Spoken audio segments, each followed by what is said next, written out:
ওয়ালাইকুম ৰহমতুল্লাহি ওয়া বাৰাকাতুহু। মই ভিডিও বনাই আছো বিশেষকৈ নগাঁও লোকসভাৰ অন্তৰ্গত ৰাইজৰ কাৰণে।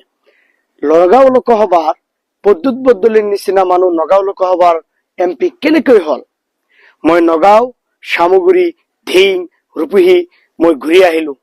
ৰূপহীৰ চাৰিওপিনে আপোনাৰ উচ্ছেদ হল, কিন্তু বাজেট সেশন, উইন্টার সেশন বা পার্লামেন্টের মনসুন সেশন এটা কথাও নকল।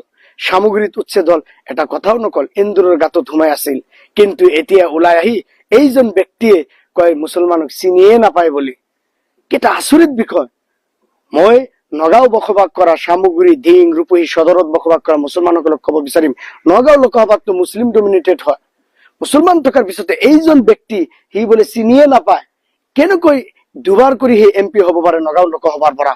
আৰু এইজন ব্যক্তি ডাঙৰ ডাঙৰ কথা কৈ আছে। উচ্ছেদ হোৱাৰ পিছতে এটা কথাও নকয়। বাজেট সেশনতো কোৱা নাই, উইন্টাৰ সেশন, মনসুন সেশনতো কোৱা নাই এইজন ব্যক্তি। সেয়েহে মই নগাঁও লোকসভাৰ অন্তৰ্গত মুছলমান ৰাইজক ক'ব বিচাৰিম বিনম্ৰভাৱে, এতিয়াও সময় আছে। আমি এইসকল ব্যক্তিক বয়কট কৰিব লাগিব। ধুবুৰী লোকসভাৰ ৰাইজক মই অনুৰোধ কৰিম, গোৱালপাৰা, ধুবুৰী, আপোনাৰ মাইনকাছৰ বীৰ সিং জৰুৱা, যে এনেকুৱা নিচিনা মানুহ আমি বয়কট কৰিব লাগিব। নগাঁও, সামগুৰি, ঢিং, ৰূপহী, নগাঁও সদৰত মানুহক অনুৰোধ কৰিম, বিশেষকৈ মুছলমানক মই অনুৰোধ কৰিম, যিয়ে তোমাক 5 পইচাৰ দাম নিদিয়ে, মূল্য নিদিয়ে, এতিয়া কয় সি বোলে মুছলমানক চিনিয়ে নাপায়। এজন ব্যক্তি কি ডাইৰেক্ট কালি কলে মিডিয়াৰ সন্মুখত সি বোলে চিনিয়ে নাপায়।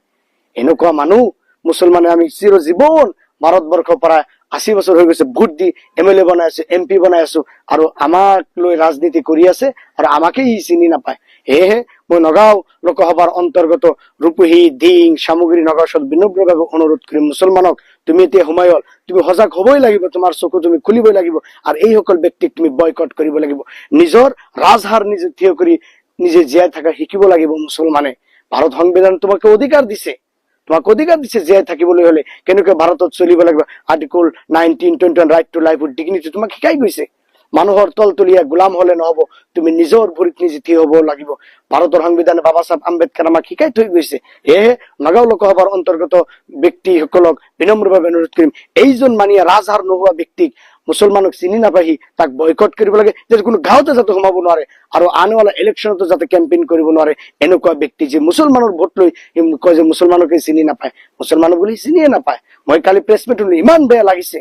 সেয়েহে নগাঁও লোকসভাৰ অন্তৰ্গত নগাঁও সদৰ, ৰূপহী, ঢিং আৰু সামগ্ৰী বাসীক অনুৰোধ কৰিম, এই ব্যক্তিক আপোনাৰ বয়কট কৰিব লাগে, আৰু মুছলমান ৰাইজে তাক বয়কট কৰিব, কোনো গাঁৱতে যাতে সোমাব নোৱাৰে এইজন ব্যক্তি।